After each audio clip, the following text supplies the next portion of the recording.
ਸੁਤ ਦਾਰਾ ਸਿਉ।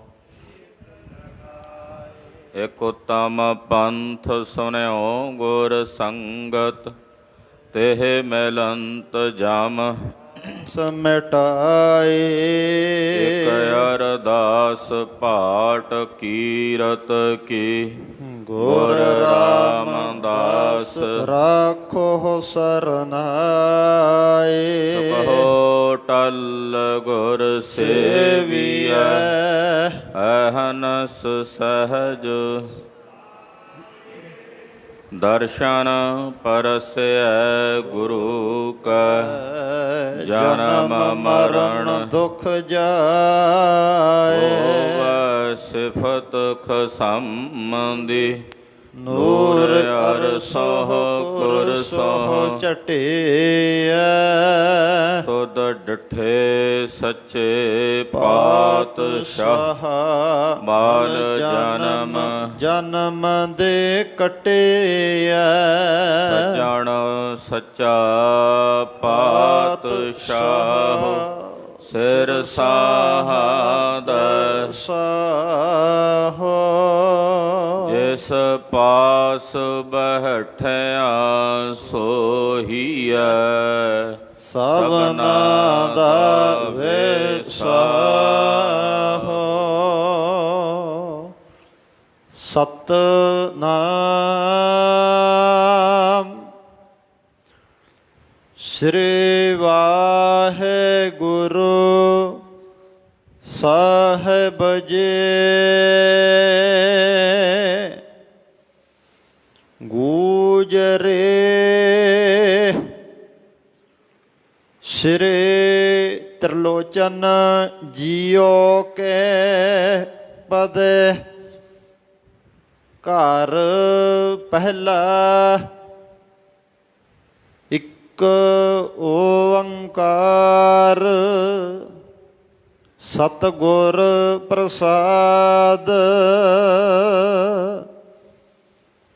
ਅੰਤਰਮਲ ਨਿਰਮਲ ਨਹਿ ਕੀਨਾ, ਬਾਹਰ ਭੇਖ ਉਦਾਸੇ। ਹਿਰਦੈ ਕਮਲ ਘਟ ਬ੍ਰਹਮ ਨ ਚੀਨਾ,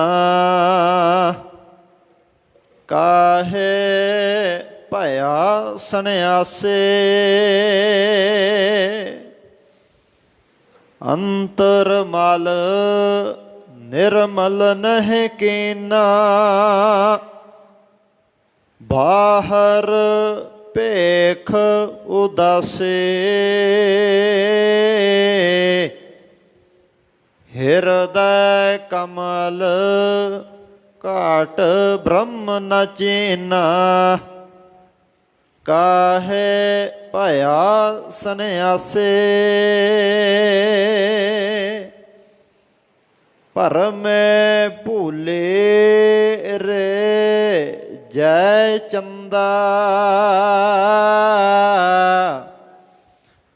ਨਹਿ ਨਹਿ ਚੀਨਿਆ ਪਰਮਾਨੰਦਾ। ਰਹਾਉ ਘਰ ਘਰ ਖਾਇਆ, ਪਿੰਡ ਵਧਾਇਆ। ਖਿੰਥਾ ਮੁੰਦਾ ਮਾਇਆ, ਭੂਮ ਮਸਾਣ ਕੇ ਭਸਮ ਲਗਾਏ। ਗੁਰ ਬਿਨ ਤਤ ਨਾ ਪਾਇਆ, ਕਾਏ ਜਪ ਹੋ ਰੇ ਕਾਏ ਤਪ ਹੋ ਰੇ। ਕਾਏ ਬਿਲੋਭ ਹੋ ਪਾਣੇ, ਲਖ 84 ਜਿਨ ਉਪਾਏ। ਸੋ ਸਿਮਰੋ ਨਿਰਬਾਣੇ, ਕਾਏ ਕਮੰਡਲ ਕਾਪੜੀਆ ਰੇ। 68 ਕਾਏ ਫਿਰਾਹੇ, ਭਦਤ ਤ੍ਰਿਲੋਚਨ ਸੁਨ ਰੇ ਪ੍ਰਾਣੇ, ਕਾਣ ਬਿਨ ਗਾਹੋ ਕੇ ਪਾਹੇ। ਕਾਏ ਕਮੰਡਲ ਕਾਪੜਿਆ ਰੇ, 860 ਕਾਏ ਫਿਰਾਹੇ। ਬਦਤ ਤ੍ਰਿਲੋਚਨ ਸੁਨ ਰੇ ਪ੍ਰਾਣੇ, ਕਾਣ ਬਿਨ ਗਾਹੋ ਕੇ ਪਾਹੇ। ਵਾਹਿਗੁਰੂ ਜੀ ਕਾ ਖਾਲਸਾ, ਵਾਹਿਗੁਰੂ ਜੀ ਕੀ ਫਤਿਹ। ਪਤਿਤ ਪਾਵਨ ਭਗਤ ਵਛਲ, ਕਿਰਪਾ ਨਿਧਾਨ ਅਨਾਥ ਨਾਥ ਜਗਤ ਗੁਰੂ। ਧੰਨ ਧੰਨ ਸ੍ਰੀ ਗੁਰੂ ਗ੍ਰੰਥ ਸਾਹਿਬ ਜੀ ਮਹਾਰਾਜ, ਗਰੀਬ ਨਵਾਜ ਦਇਆ ਨਿਧ ਅੰਤਰਯਾਮੀ ਸਤਿਗੁਰੂ। ਗਰੀਬ ਨਵਾਜ ਜੀ ਦੇ ਪਾਵਨ ਪਵਿੱਤਰ ਚਰਨ ਕਮਲਾਂ 'ਚ ਨਾਵੇਂ ਪਾਤਸ਼ਾਹ ਤਿਲਕ ਜੰਜੂ ਦੇ ਰਾਖੇ, ਤੇਗ ਬਹਾਦਰ ਸਿਮਰਿਆ ਘਰ ਨੌ ਨਿਦ ਆਵੈ ਧਾਏ। ਸਭ ਥਾਈਂ ਹੋਏ ਸਹਾਏ। ਸਤਿਗੁਰੂ ਸ੍ਰੀ ਗੁਰੂ ਤੇਗ ਬਹਾਦਰ ਸਾਹਿਬ ਜੀ ਮਹਾਰਾਜ ਜੀ ਦੇ ਪਾਵਨ ਪਵਿੱਤਰ ਚਰਨ ਛੋਹ ਪ੍ਰਾਪਤ ਇਤਿਹਾਸਕ ਸਥਾਨ ਗੁਰਦੁਆਰਾ ਸ੍ਰੀ ਦੁੱਖ ਨਿਵਾਰਨ ਸਾਹਿਬ ਜੀ ਦੇ ਪਵਿੱਤਰ ਪਾਵਨ ਸੱਚਖੰਡ ਦਰਬਾਰ ਅੰਦਰ ਹਾਜ਼ਰੀਆਂ ਭਰ ਰਹੇ ਗੁਰੂ ਸਵਰੂਪ ਗੁਰੂ ਖਾਲਸਾ ਸਾਧ ਸੰਗਤ ਜੀਓ, ਧੰਤਾ ਦੇ ਪਾਤਰ ਹੋ। ਆਪਣੇ ਜੀਵਨ ਦੀਆਂ ਘੜੀਆਂ ਸਮਾਂ ਗੁਰੂ ਲੇਖੇ ਲਾਉਂਦਿਆਂ ਸਫਲ ਔਰ ਸਕਾਰਥਾ ਕਰ ਰਹੇ ਹੋ। ਸਤਿਗੁਰੂ ਜੀ ਦੀ ਅੰਮ੍ਰਿਤਮਈ ਧੁਰ ਕੀ ਅਕਾਲੀ ਬਾਣੀ, ਸਰਬ ਆਸਾ ਪੂਰਨ ਕਰਨੇ ਵਾਲੀ ਸ੍ਰੀ ਆਸਾ ਜੀ ਦੀ ਵਾਰ ਦੇ ਸ਼ਬਦ ਕੀਰਤਨ ਰਾਗੀ ਸਿੰਘਾਂ ਦੀ ਰਸਨਾ ਤੋਂ ਬਹੁਤ ਹੀ ਅਦਬ ਸਤਿਕਾਰ ਸ਼ਰਧਾ ਭਾਵਨਾ ਸਹਿਤ ਆਪ ਜੀ ਨੇ ਸਰਵਣ ਕੀਤੇ ਹਨ। ਅੰਮ੍ਰਿਤ ਵੇਲੇ ਪਾਵਨ ਪਵਿੱਤਰ ਸ੍ਰੀ ਮੁਖ ਵਾਕ ਦੀ ਦਾਤ ਸਾਹਿਬ ਗਰੀਬ ਨਵਾਜ ਪਾਤਸ਼ਾਹ ਜੀ ਨੇ ਬਖਸ਼ਿਸ਼ ਕੀਤੀ ਹੈ। ਆਓ ਕੁਝ ਸਮੇਂ ਲਈ ਮਨ ਬਿਰਤੀਆਂ ਇਕਾਗਰ ਕਰੀਏ। ਦਇਆਨਿਧ ਸਤਿਗੁਰਾਂ ਦੇ ਪਵਿੱਤਰ ਚਰਨ ਕਮਲਾਂ ਦਾ ਧਿਆਨ ਆਪਣੀਆਂ ਸੁਰਤੀਆਂ ਵਿੱਚ ਵਸਾਈਏ, ਕਿਉਂਕਿ ਸ਼ਬਦ ਸੂਖਸ਼ਮ ਹੈ। ਇਸ ਦੀ ਪਕੜ ਜਿਹੜੀ ਹੈ ਉਹ ਸੰਪੂਰਨ ਰੂਪ ਦੇ ਵਿੱਚ ਨਹੀਂ ਹੋ ਸਕਦੀ। ਸਾਡੀ ਸੁਰਤੀ ਵੀ ਸੂਖਸ਼ਮ ਹੈ, ਤੋ ਸੂਖਸ਼ਮ ਸੁਰਤੀ ਵਿੱਚ ਹੀ ਸਤਿਗੁਰਾਂ ਦੇ ਸ਼ਬਦ ਦਾ ਨਿਵਾਸ, ਸਤਿਗੁਰਾਂ ਦੇ ਸ਼ਬਦ ਦਾ ਟਿਕਾ ਹੁੰਦਾ ਹੈ। ਗੁਰੂ ਚਰਨਾਂ ਵਿੱਚ ਅਰਜ਼ੋਈ ਹੈ, ਬੇਨਤੀ ਹੈ ਕਿ ਸਤਿਗੁਰੂ ਜੀ ਸ਼ਬਦ ਸੁਰਤ ਦਾ ਮੇਲ ਬਖਸ਼ਿਸ਼ ਕਰਨ। ਆਓ ਮਨ ਬਿਰਤੀਆਂ ਇਕਾਗਰ ਕਰਕੇ ਸਾਹਿਬ ਜੀ ਦੇ ਪਵਿੱਤਰ ਚਰਨਾਂ ਵਿੱਚ ਆਪਣੀਆਂ ਹਾਜ਼ਰੀਆਂ ਲਵਾਉਂਦਿਆਂ ਸੰਭੂ ਮਾਈ ਭਾਈ ਆਪਣੀ ਰਸਨਾ ਨੂੰ ਪਵਿੱਤਰ ਕਰੋ ਤੇ ਆਖੋ ਜੀ ਸਤਿਨਾਮ ਸ੍ਰੀ ਵਾਹਿਗੁਰੂ ਸਾਹਿਬ ਜੀ। ਸਤਿਨਾਮ ਸ੍ਰੀ ਵਾਹਿਗੁਰੂ ਸਾਹਿਬ ਜੀ। ਵਾਹਿਗੁਰੂ ਸਾਹਿਬ ਜੀ। ਗੂਜਰੇ ਸ੍ਰੀ ਤ੍ਰਿਲੋਚਨ ਜੀਓ ਕੇ ਪਦ, ਘਰ ਪਹਿਲਾ ਇੱਕ ਓੰਕਾਰ ਸਤਿਗੁਰ ਪ੍ਰਸਾਦ। ਗੂਜਰੀ ਰਾਗ ਹੈ। ਸ੍ਰੀ ਤ੍ਰਿਲੋਚਨ ਜੀ ਜੋ ਸ੍ਰੀ ਗੁਰੂ ਗ੍ਰੰਥ ਸਾਹਿਬ ਜੀ ਮਹਾਰਾਜ ਜੀ ਦੇ 15 ਭਗਤਾਂ ਚੋਂ ਗੁਰੂ ਘਰ ਦੇ ਆਨੇਨ ਸੇਵਕ, ਜਾਂ ਇਸ ਤਰ੍ਹਾਂ ਕਹਿ ਲਈਏ ਸਾਰੇ ਸੰਸਾਰ ਦੇ, ਸਾਰੇ ਵਿਸ਼ਵ ਦੇ ਪਿਆਰੇ ਭਗਤ ਤ੍ਰਿਲੋਚਨ ਜੀ, ਤਿਨਾਂ ਦੇ ਪਵਿੱਤਰ ਪਦੇ ਪ੍ਰਾਰੰਭ ਹੋ ਰਹੇ ਨੇ। ਪਹਿਲੇ ਘਰ ਸੁਰਤਾਲ ਵਿੱਚ ਇਹਨਾਂ ਪਵਿੱਤਰ ਪਦਿਆਂ ਨੂੰ ਗਾਉਣ ਦਾ ਹੁਕਮ ਹੈ। ਮੰਗਲਾਚਰਨ ਕਰਦੇ ਨੇ। ਇੱਕ ਇੱਕ ਦਾ ਮਤਲਬ ਹੁੰਦਾ ਅਦੋਤੀ, ਇੱਕ ਜੋ ਸੰਗਿਆ ਵਾਚਕ ਇੱਕ ਹੈ, ਓੰਕਾਰ, ਜੋ ਸਾਰਿਆਂ ਵਿੱਚ ਵਿਆਪਕ ਹੈ ਔਰ ਸਰਬ ਦਾ ਪ੍ਰਕਾਸ਼ਕ ਹੈ। ਓੰਕਾਰ ਅਕਾਲ ਪੁਰਖ ਵਾਹਿਗੁਰੂ ਪਰਮੇਸ਼ਰ ਦਾ ਪਿਆਰਾ ਨਾਮ ਹੈ। ਪਰਮੇਸ਼ਰ ਦੇ ਬੇਅੰਤ ਨਾਮਾਂ ਵਿੱਚੋਂ ਇੱਕ ਅੰਮ੍ਰਿਤ ਨਾਮ ਓੰਕਾਰ, ਜੋ ਬੜਾ ਹੀ ਪਿਆਰਾ, ਪਵਿੱਤਰ ਤੇ ਨਿਰਮਲ ਹੈ। ਜਾਂ ਇਸ ਤਰ੍ਹਾਂ ਕਹਿ ਸਕਦੇ ਹਾਂ, ਪੂਰੇ ਵਿਸ਼ਵ ਭਰ ਦੇ ਵਿੱਚ ਅਗਰ ਕੋਈ ਸਭ ਤੋਂ ਪਹਿਲਾ ਸ਼ਬਦ ਹੈ ਤਾਂ ਉਹ ਓੰਕਾਰ ਹੈ। ਓੰਕਾਰ ਦੇ ਨਾਦ ਤੋਂ ਹੀ ਸਾਰਾ ਵਿਸ਼ਵ, ਸਾਰਾ ਸੰਸਾਰ, ਸਾਰੀ ਸ੍ਰਿਸ਼ਟੀ ਉਤਪੰਨ ਹੋਈ ਹੈ। ਕਲਗੀਧਰ ਸਵਾਮੀ ਸ੍ਰੀ ਗੁਰੂ ਗੋਬਿੰਦ ਸਿੰਘ ਸਾਹਿਬ ਜੀ ਮਹਾਰਾਜ ਜੀ ਨੇ ਆਪਣੀ ਪਵਿੱਤਰ ਪਾਵਨ ਬਾਣੀ ਬਚਿੱਤਰ ਨਾਟਕ ਦੇ ਅੰਦਰ ਓੰਕਾਰ ਪੂਰ ਧੁਨ ਲਹਾ ਕਿ ਓੰਕਾਰ ਦੀ ਇਸ ਧੁਨੀ ਦਾ ਜਦੋਂ ਪੂਰਨ ਰੂਪ ਦੇ ਵਿੱਚ ਸਾਰੇ ਜਗਤ ਦੇ ਵਿੱਚ ਆਲਾਪ ਹੋਇਆ, ਉਸੇ ਨਾਦ ਤੋਂ ਓੰਕਾਰ ਦੀ ਗੂੰਜ ਤੋਂ ਸਾਰੇ ਸੰਸਾਰ ਦੀ ਸਾਰੀ ਸ੍ਰਿਸ਼ਟੀ ਦੀ ਉਤਪਤੀ ਹੋਈ ਹੈ। ਤੋ ਇਸ ਕਰਕੇ ਓੰਕਾਰ ਗੁਰਦੇਵ ਨੇ ਸ੍ਰੀ ਗੁਰੂ ਗ੍ਰੰਥ ਸਾਹਿਬ ਜੀ ਦੇ ਮੁੱਢ ਦੇ ਵਿੱਚ, ਪ੍ਰਾਰੰਭ ਦੇ ਵਿੱਚ ਉਚਾਰਨ ਕੀਤਾ ਹੈ, ਜੋ ਸਾਰੇ ਜਗਤ ਨੂੰ ਪੈਦਾ ਕਰਨ ਵਾਲਾ ਹੈ, ਪਾਲਣ ਵਾਲਾ ਔਰ ਸੰਘਾਰਨ ਵਾਲਾ ਹੈ। ਸੱਤ ਦਾ ਉਪਦੇਸ਼ ਦੇਣ ਵਾਲੇ ਗੁਰੂ ਪਾਤਸ਼ਾਹ ਜੀ ਦੀ ਕਿਰਪਾ ਦੁਆਰਾ ਤਿਸ ਪਾਰ ਬ੍ਰਹਮ ਪਰਮੇਸ਼ਰ ਦੇ ਸਰੂਪ ਦੀ ਪ੍ਰਾਪਤੀ ਹੁੰਦੀ ਹੈ। ਇਹ ਮੰਗਲਾਚਰਨ ਕਰਕੇ ਮਹਾਰਾਜ ਜੀ ਸ਼ਬਦ ਦੀ ਪ੍ਰਾਰੰਭਤਾ ਕਰਦੇ ਹਨ। ਅੰਤਰ ਮਲ ਨਿਰਮਲ ਨਹਿ ਕੀਨਾ, ਬਾਹਰ ਭੇਖ ਉਦਾਸੇ।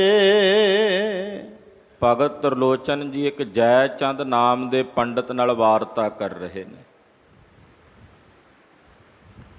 ਜੈ ਚੰਦ ਨਾਮ ਦੇ ਇਸ ਬ੍ਰਾਹਮਣ ਨਾਲ, ਜੋ ਕਰਮਕਾਂਡੀ ਹੈ, ਤਿਸ ਦੇ ਨਾਲ ਭਗਤ ਤਰਲੋਚਨ ਜੀ ਦੀ ਵਿਚਾਰ ਗੋਸ਼ਟੀ ਹੋ ਰਹੀ ਹੈ। ਮਹਾਂਪੁਰਸ਼ਾਂ ਭਗਤਾਂ ਦੀ ਵਿਚਾਰ ਗੋਸ਼ਟੀ ਚੋਂ ਸਾਡੇ ਵਰਗੇ ਅਲਪੱਗ ਬੁੱਧੀ ਵਾਲੇ, ਤੁੱਛ ਬੁੱਧੀ ਵਾਲੇ ਜੀਵਾਂ ਨੂੰ ਬਹੁਤ ਕੁਝ ਪ੍ਰਾਪਤ ਹੁੰਦਾ ਹੈ। ਇਸੇ ਕਰਕੇ ਉਹਨਾਂ ਅੰਦਰ ਹੋਈ ਆਪਸੀ ਵਾਰਤਾਲਾਪ ਨੂੰ ਮਹਾਰਾਜ ਪੰਜਵੇਂ ਪਾਤਸ਼ਾਹ ਧੰਨ ਸ੍ਰੀ ਗੁਰੂ ਅਰਜਨ ਦੇਵ ਸਾਹਿਬ ਜੀ ਨੇ ਸ੍ਰੀ ਗੁਰੂ ਗ੍ਰੰਥ ਸਾਹਿਬ ਵਿੱਚ ਦਰਜ ਕੀਤਾ ਹੈ। ਕਹਿਣ ਲੱਗੇ, ਪੰਡਤ ਜੀ, ਅੰਦਰੋਂ ਆਪਣੇ ਮਨ ਨੂੰ ਨਿਰਮਲ ਨਹੀਂ ਕੀਤਾ। ਮੈਲਾ ਤਾਂ ਮਨ ਹੈ, ਮਲਨ ਤਾਂ ਸਾਡਾ ਅੰਤਸ਼ਕਰਨ ਹੈ। ਅੰਤਸ਼ਕਰਨ ਨੂੰ ਨਿਰਮਲ ਨਹੀਂ ਕੀਤਾ, ਪਵਿੱਤਰ ਨਹੀਂ ਕੀਤਾ, ਸ਼ੁੱਧ ਨਹੀਂ ਕੀਤਾ। ਇਹ ਤਾਂ ਉਹ ਗੱਲ ਹੋਈ ਕਿ ਸੱਪ ਖੁੱਡ ਦੇ ਵਿੱਚ ਪ੍ਰਵੇਸ਼ ਕਰ ਗਿਆ, ਉੱਤੋਂ ਖੁੱਡ ਨੂੰ ਤਾਂ ਡਾਂਗਾਂ ਨਾਲ ਕੁੱਟੀ ਜਾਂਦੇ ਹੋ, ਪਰ ਖੁੱਡ ਨੂੰ ਕੁੱਟਣ ਦੇ ਨਾਲ ਸੱਪ ਦਾ ਤਾਂ ਨਹੀਂ ਕੁਝ ਵਿਗੜਦਾ। ਤੈਸੇ ਕੇਵਲ ਕਰਮ ਕਾਂਡ ਆਪਣੇ ਸਰੀਰ ਦੇ ਨਾਲ ਕਰ ਰਹੇ, ਤੇ ਸਰੀਰ ਦੇ ਕੀਤੇ ਹੋਏ ਕਰਮ ਕਾਂਡਾਂ ਦੁਆਰਾ ਮਨ ਅੰਤਸ਼ਕਰਨ ਸ਼ੁੱਧ ਨਹੀਂ ਹੁੰਦਾ। ਹਾਂ, ਜੇ ਕੋਈ ਉਹ ਕਰਮ ਨਿਸ਼ਕਾਮ ਭਾਵ ਦੇ ਨਾਲ ਕੀਤੇ ਜਾਣ, ਕਾਮਨਾ ਰਹਿਤ ਹੋ ਕੇ ਕਰਮ ਕੀਤੇ ਜਾਣ, ਤਾਂ ਨਿਸ਼ਕਾਮ ਕੀਤੇ ਹੋਏ ਕਰਮ ਸਾਡੇ ਅੰਤਸ਼ਕਰਨ ਦੀ ਸ਼ੁੱਧੀ ਕਰਦੇ ਹਨ। ਪਰ ਜੇ ਕਾਮਨਾ ਸਹਿਤ ਕੀਤੇ ਹੋਏ ਕਰਮ ਨੇ ਤਾਂ ਉਹ ਅੰਤਸ਼ਕਰਨ ਨੂੰ ਹੋਰ ਮਲਨ ਕਰਦੇ ਨੇ, ਹੋਰ ਮੈਲਾ ਕਰਦੇ ਨੇ। ਇਸ ਕਰਕੇ ਭਗਤ ਜੀ ਕਹਿੰਦੇ, ਭਾਈ, ਆਪਣੇ ਅੰਤਸ਼ਕਰਨ ਨੂੰ ਤਾਂ ਤੁਸੀਂ ਮੈਲ ਸਹਿਤ ਮਲਨ ਕੀਤਾ ਹੋਇਆ, ਉਸ ਨੂੰ ਧੋਣ ਦਾ, ਉਸ ਨੂੰ ਨਿਰਮਲ ਕਰਨ ਦਾ ਕੋਈ ਯਤਨ ਨਹੀਂ ਕੀਤਾ। ਬਾਹਰੋਂ ਉਦਾਸੀਆਂ ਵਾਲਾ ਭੇਖ ਧਾਰਨ ਕੀਤਾ ਹੋਇਆ। ਬਾਹਰ ਭੇਖ, ਉਦਾਸੀ। ਉਦਾਸੀ ਦਾ ਮਤਲਬ ਹੁੰਦਾ ਉਪਰਾਮਤਾ, ਕਿ ਜੀ ਮੇਰਾ ਹੁਣ ਸੰਸਾਰ ਵੱਲੋਂ ਮਨ ਵਿਰਾਗੀ ਹੋ ਗਿਆ, ਘਰ ਵੱਲੋਂ, ਗ੍ਰਸਥ ਧਰਮ ਵੱਲੋਂ ਮੈਂ ਹੁਣ ਸੰਨਿਆਸੀ ਹੋ ਕੇ ਘਰ-ਬਾਰ ਦਾ ਤਿਆਗ ਕਰਕੇ ਚੱਲਿਆ, ਉਹਨੂੰ ਕਹਿੰਦੇ ਨੇ ਉਦਾਸੀ। ਐਸੇ ਬੜੇ ਸਨ ਜਿਨ੍ਹਾਂ ਨੇ ਉਪਰਾਮਤਾ ਦੇ ਨਾਮ ਤੇ ਘਰ-ਬਾਰ ਦਾ ਪਰਤਿਆਗ ਕੀਤਾ ਕਿ ਅਸੀਂ ਗ੍ਰਸਥ ਮਾਰਗ ਛੱਡ ਦਿੱਤਾ, ਅਸੀਂ ਉਦਾਸੀਨਤਾ, ਉਪਰਾਮਤਾ ਦੀ ਬਿਰਤੀ ਧਾਰਨ ਕਰ ਲਈ ਹੈ। ਔਰ ਉਹ ਪ੍ਰਾਮਤਾ ਤੇ ਉਦਾਸੀਨਤਾ ਦੀ ਬਿਰਤੀ ਧਾਰਨ ਕਰਕੇ ਜਗਤ ਵਿੱਚ ਵਿਚਰੇ, ਪਰ ਪਕੜ ਉਹਨਾਂ ਦੀ ਫਿਰ ਕਿਸੇ ਨਾ ਕਿਸੇ ਜਗ੍ਹਾ ਤੇ, ਕਿਸੇ ਨਾ ਕਿਸੇ ਪਦਾਰਥ ਤੇ ਫਿਰ ਜਾ ਕੇ ਬਣ ਗਈ। ਇਸੇ ਕਰਕੇ ਭਗਤ ਜੀ ਨੇ ਵੀ ਕਿਹਾ, ਮਾਇਆ ਛੱਡੀ ਹੈ ਪਰ ਮਾਇਆ ਨੂੰ ਛੱਡਣ ਦਾ ਮਾਣ ਨਹੀਂ ਤਿਆਗ ਸਕੇ, ਕਿਉਂਕਿ ਮਾਣ ਫਿਰ ਆਪਣੇ ਹਿਰਦੇ ਵਿੱਚ ਉਸੇ ਤਰ੍ਹਾਂ ਹੀ ਪਾਲਿਆ ਹੋਇਆ। ਤੋਂ ਬਾਹਰੋਂ ਕੇਵਲ ਉਦਾਸੀਆਂ ਵਾਲਾ ਭੇਖ ਧਾਰਨ ਕਰਨ ਨਾਲ ਕਿ ਜੀ ਅਸੀਂ ਤਾਂ ਸੰਨਿਆਸੀ ਹਾਂ, ਅਸੀਂ ਤਾਂ ਜੀ ਵੇਖੋ ਆਪਣੇ ਖੀਸੇ ਨੂੰ ਜੇਬ ਤੱਕ ਨਹੀਂ ਲਾਈ ਹੋਈ। ਸਾਡਾ ਜਿਹੜਾ ਖੀਸਾ ਹੈ ਇਹਨੂੰ ਅਸੀਂ ਜੇਬ ਵੀ ਨਹੀਂ ਲਾਈ ਹੋਈ ਜੀ, ਅਸੀਂ ਤਾਂ ਪੈਸੇ ਨੂੰ ਹੱਥ ਵੀ ਨਹੀਂ ਲਾਉਂਦੇ। ਪੁੱਛੋ ਭਾਈ ਤੁਹਾਡਾ ਖਰਚ ਕਿਵੇਂ ਚੱਲਦਾ ਹੈ? ਐਡਾ ਵੱਡਾ ਡੇਰਾ ਹੈ, ਕਹਿੰਦੇ ਜੀ ਬੈਂਕ ਵਿੱਚ ਹੀ ਸਿੱਧੇ ਪਾ ਦਿੰਦੇ ਆ ਜਿਨ੍ਹਾਂ ਪਾਣੇ ਹੁੰਦੇ ਆ। ਫਿਰ ਛੱਡਿਆ ਕੀ ਹੈ, ਤਿਆਗਿਆ ਕੀ ਹੈ? ਸੋ ਕਹਿਣ ਤੋਂ ਭਾਵ ਬਾਹਰ ਭੇਖ ਉਦਾਸੀ, ਬਾਹਰੋਂ ਕੇਵਲ ਟਕਵੰਜ ਕਰਨ ਵਾਸਤੇ, ਪਖੰਡ ਕਰਨ ਵਾਸਤੇ ਕਿ ਲੋਕ ਬਾਹਰ ਦੇ ਸਵਰੂਪ ਨੂੰ ਵੇਖ ਕੇ ਛੇਤੀ ਭਰਮ ਜਾਂਦੇ ਹਨ। ਅਸੀਂ ਬਾਹਰਲਾ ਹੀ ਸਰੂਪ ਵੇਖਦੇ ਹਾਂ, ਕਿਉਂਕਿ ਸਾਡੇ ਕੋਲੋਂ ਦ੍ਰਿਸ਼ਟੀ ਨਹੀਂ ਕਿ ਕਿਸੇ ਦੇ ਅੰਦਰ ਝਾਤ ਮਾਰ ਕੇ ਕਿਸੇ ਦੇ ਅੰਤਸ਼ਕਰਨ ਦੀ ਪੜ੍ਹਾਈ ਕਰ ਸਕੀਏ, ਕਿਸੇ ਦੇ ਅੰਦਰ ਦੇ ਭਾਵ ਅਸੀਂ ਵੇਖ ਸਕੀਏ। ਸਾਡੇ ਕੋਲੇ ਦ੍ਰਿਸ਼ਟੀ ਨਹੀਂ ਹੈ। ਅਸੀਂ ਤਾਂ ਬਾਹਰੀ ਠਾਠ ਵੇਖਣਾ, ਬਾਹਰੀ ਸਵਰੂਪ ਵੇਖਣਾ ਜੀ। ਬੜੀ ਮਰਿਆਦਾ ਹੈ ਉਹਨਾਂ ਦੀ, ਉਹ ਤਾਂ ਬੜੀ ਸੁਚਮਤਾ ਰੱਖਦੇ ਨੇ ਜੀ। ਬਾਹਰੋਂ ਰੱਖਣੀ ਚਾਹੀਦੀ ਹੈ, ਜੇ ਰੱਖਦੇ ਨੇ ਤੇ ਕਿਸੇ ਤੇ ਅਹਿਸਾਨ ਨਹੀਂ ਹੈ। ਆਮ ਕਰਕੇ ਕਈ ਲੋਕ ਇਹ ਵੀ ਕਹਿੰਦੇ ਸੁਣੀਦੇ ਹਨ ਜੀ, ਫਲਾਣੇ ਦਾ ਬੜਾ ਨਿਤਨੇਮ ਹੈ ਜੀ, ਫਲਾਣੇ ਦੀ ਬੜੀ ਭਜਨ ਬੰਦਗੀ ਹੈ ਜੀ। ਹਾਂ ਉਹਦੀ ਤਾਂ ਹੈ, ਆਪ ਕਿੰਨੇ ਪਾਠ ਕਰ ਲੈਣਾ ਰੋਜ਼ ਭਾਈ, ਤੇਰੀ ਕਿੰਨੀ ਕੁ ਬੰਦਗੀ ਹੈ? ਦੂਜੇ ਦੀ ਤਾਂ ਹੈ, ਉਹਦੇ ਵਿੱਚੋਂ ਤੈਨੂੰ ਤਾਂ ਨਹੀਂ ਹਿੱਸਾ ਮਿਲ ਜਾਣਾ। ਜੇ ਉਹਦੀ ਹੈ ਤਾਂ ਉਹਦੇ ਕੋਲ ਹੀ ਰਹਿਣੀ ਹੈ। ਇਸ ਕਰਕੇ ਭਾਈ ਬਾਹਰਲੇ ਕੇਵਲ ਭੇਖ ਨੂੰ ਵੇਖ ਕੇ ਗੁਰਸਿੱਖ ਨਹੀਂ ਭਰਮਦਾ। ਭੇਖ ਤਾਂ ਕਿਸੇ ਵੀ ਪ੍ਰਕਾਰ ਦਾ ਕੋਈ ਧਾਰਨ ਕਰ ਸਕਦਾ ਹੈ। ਤੋ ਬਾਹਰ ਭੇਖ ਉਦਾਸੀ, ਬਾਹਰੋਂ ਉਦਾਸੀਆਂ ਵਾਲਾ ਭੇਖ ਧਾਰਨ ਕੀਤਾ ਹੈ। ਹਿਰਦਾ ਅੰਤਸ਼ਕਰਨ ਆਪਣਾ ਮਲੀਨ ਹੈ, ਮੈਲਾ ਹੈ, ਉਸ ਨੂੰ ਸ਼ੁੱਧ ਕਰਨ ਦਾ, ਨਿਰਮਲ ਕਰਨ ਦਾ ਯਤਨ ਨਹੀਂ ਕੀਤਾ। ਹਿਰਦੈ ਕਮਲ ਘਟ ਬ੍ਰਹਮ ਨ ਚੀਨਾ, ਕਾਹੇ ਭਇਆ ਸੰਨਿਆਸੇ। ਹਿਰਦੇ ਰੂਪੀ ਕਮਲ ਵਿੱਚ ਪਰਮਾਤਮਾ ਵਸਦਾ, ਪਰਮੇਸ਼ਰ ਵਸਦਾ। ਸਾਰਿਆਂ ਦੇ ਘਟਾਂ ਵਿੱਚ, ਸਾਰਿਆਂ ਦੇ ਹਿਰਦਿਆਂ ਵਿੱਚ ਰੱਬ ਵਸਦਾ। ਐਸਾ ਕੋਈ ਘਟ ਨਹੀਂ ਜਿਸ ਵਿੱਚ ਨਿਰੰਕਾਰ ਵਾਹਿਗੁਰੂ ਪਾਰ ਬ੍ਰਹਮ ਪਰਮੇਸ਼ਰ ਦੀ ਸੱਤਾ ਨਹੀਂ ਹੈ। ਜੋ ਜਰੇ ਜਰੇ ਵਿੱਚ, ਕਣ ਕਣ ਵਿੱਚ ਵਸਦਾ, ਸਾਰਿਆਂ ਘਟਾਂ ਵਿੱਚ ਵਸਦਾ, ਸਾਰਿਆਂ ਹਿਰਦਿਆਂ ਵਿੱਚ ਵਸਦਾ। ਜੋ ਹਿਰਦੇ ਵਿੱਚ ਵਸ ਰਿਹਾ ਉਸ ਨੂੰ ਨਹੀਂ ਚੀਨਾ ਦਾ ਮਤਲਬ ਹੁੰਦਾ ਉਹਨੂੰ ਜਾਣਿਆ ਨਹੀਂ। ਚੀਨਾ ਦਾ ਅਰਥ ਵੇਖਣਾ ਵੀ ਹੁੰਦਾ, ਉਹਨੂੰ ਵੇਖਿਆ ਹੀ ਨਹੀਂ। ਜੋ ਘਟ ਵਿੱਚ ਸੀ, ਜੋ ਹਿਰਦੇ ਵਿੱਚ ਸੀ, ਉਸ ਨੂੰ ਨਹੀਂ ਵੇਖਿਆ, ਬਾਹਰ ਭਟਕਦਾ ਫਿਰਿਆ। ਤੇ ਜੇ ਹਿਰਦੇ ਵਿੱਚ ਵਸਦੇ ਹੋਏ ਬ੍ਰਹਮ ਨੂੰ ਨਹੀਂ ਵੇਖਿਆ ਤੇ ਬਾਹਰੋਂ ਸੰਨਿਆਸੀਆਂ ਵਾਲਾ ਭੇਖ ਧਾਰਨ ਕੀਤਾ ਤਾਂ ਉਹ ਕਿਹੜੇ ਕੰਮ ਦਾ? ਬਾਹਰ ਭੇਖ ਸੰਨਿਆਸੀ, ਸੰਨਿਆਸੀ ਬਾਹਰੋਂ ਸੰਨਿਆਸੀ ਬਣ ਗਿਆ, ਬਾਹਰੋਂ ਸੰਨਿਆਸਤ ਬਿਰਤੀ ਧਾਰਨ ਕਰ ਲਈ। ਸੰਨਿਆਸੀ ਦਾ ਜੀਵਨ ਇਤਨਾ ਕਰੜਾ ਹੁੰਦਾ ਹੈ ਕਿ ਸੰਨਿਆਸੀ ਨੂੰ ਆਪਣੇ ਨਾਲ ਆਪਣੀ ਇੱਕ ਲੰਗੋਟੀ ਜਾਂ ਸਰੀਰ ਤੇ ਇੱਕ ਚਾਦਰ ਤੋਂ ਵੱਧ ਰੱਖਣ ਦਾ ਹੁਕਮ ਨਹੀਂ ਹੈ। ਔਰ ਹੱਥ ਵਿੱਚ ਇੱਕ ਕਰਮੰਡਲ ਔਰ ਇੱਕ ਰੱਸੀ, ਇਹਦੇ ਤੋਂ ਇਲਾਵਾ ਹੋਰ ਕੁਝ ਉਹਨੇ ਆਪਣੇ ਨਾਲ ਨਹੀਂ ਰੱਖਣਾ। ਕਰਮੰਡਲ ਪਾਣੀ ਵਾਸਤੇ, ਰੱਸੀ ਤਾਂ ਜਿੱਥੇ ਖੂਹ ਹੋਵੇ ਉੱਥੋਂ ਪਾਣੀ ਕੱਢਣ ਵਾਸਤੇ। ਕੇਵਲ ਇਹਨਾਂ ਚੀਜ਼ਾਂ ਦੇ ਵਿੱਚ ਸੰਨਿਆਸੀ ਨੂੰ ਬਰਤਨ ਦੇ ਵਿੱਚ ਖਾਣ ਦਾ ਵੀ ਹੁਕਮ ਨਹੀਂ ਕਿ ਉਹ ਕਿਸੇ ਭਾਂਡੇ ਵਿੱਚ, ਕਿਸੇ ਬਰਤਨ ਵਿੱਚ ਖਾਵੇ। ਸੰਨਿਆਸੀ ਨੇ ਅਗਰ ਕੋਈ ਇਹੋ ਜਿਹੀ ਸਬਜ਼ੀ ਭਾਜੀ ਹੈ ਜਿਹੜੇ ਪ੍ਰਸ਼ਾਦੇ ਤੇ ਨਹੀਂ ਟਿਕਦੀ, ਤੇ ਨਾਰੀਅਲ ਦਾ ਜਿਹੜਾ ਖੋਪਾ ਹੁੰਦਾ ਟੁੱਟਾ ਹੋਇਆ ਬਾਹਰਲਾ ਛਿਲਕਾ ਉਹਦੇ ਵਿੱਚ ਪਾ ਕੇ ਖਾਣ ਦਾ ਹੁਕਮ ਹੈ, ਨਾ ਕਿਸੇ ਬਰਤਨ ਵਿੱਚ। ਇਹ ਜੋ ਸੰਨਿਆਸੀਆਂ ਵਾਸਤੇ ਸੰਨਿਆਸ ਧਰਮ ਦੇ ਬਣਾਏ ਹੋਏ ਨਿਯਮ ਨੇ ਉਹਨਾਂ ਦੇ ਤਹਿਤ। ਪਰ ਜੇ ਕੋਈ ਸੰਨਿਆਸੀ ਤਾਮ ਝਾਮ ਕਰਕੇ ਲੋਕਾਂ ਨੂੰ ਗੁੰਮਰਾਹ ਕਰ ਰਿਹਾ ਤੇ ਫਿਰ ਬਾਅਦ ਵਿੱਚ ਆਖੇ ਜੀ ਅਸੀਂ ਤਾਂ ਸੰਨਿਆਸੀ ਹੁੰਨੇ ਹਾਂ, ਇਹ ਸੰਨਿਆਸੀ ਦਾ ਜੀਵਨ ਨਹੀਂ ਹੈ। ਉਹ ਤਾਂ ਪਖੰਡੀ ਹੋ ਸਕਦਾ, ਸੰਨਿਆਸੀ ਨਹੀਂ ਹੋ ਸਕਦਾ, ਦੰਭੀ ਹੋ ਸਕਦਾ। ਤੇ ਕਹਿੰਦੇ ਬਾਹਰੋਂ ਸੰਨਿਆਸੀ ਬਣਿਆ ਹੋਇਆ, ਜੋ ਆਪਣੇ ਹਿਰਦੇ ਵਿੱਚ ਵਸਦਾ ਬ੍ਰਹਮ ਹੈ ਉਸ ਨੂੰ ਨਹੀਂ ਵੇਖਿਆ, ਉਸ ਨੂੰ ਨਹੀਂ ਜਾਣਿਆ।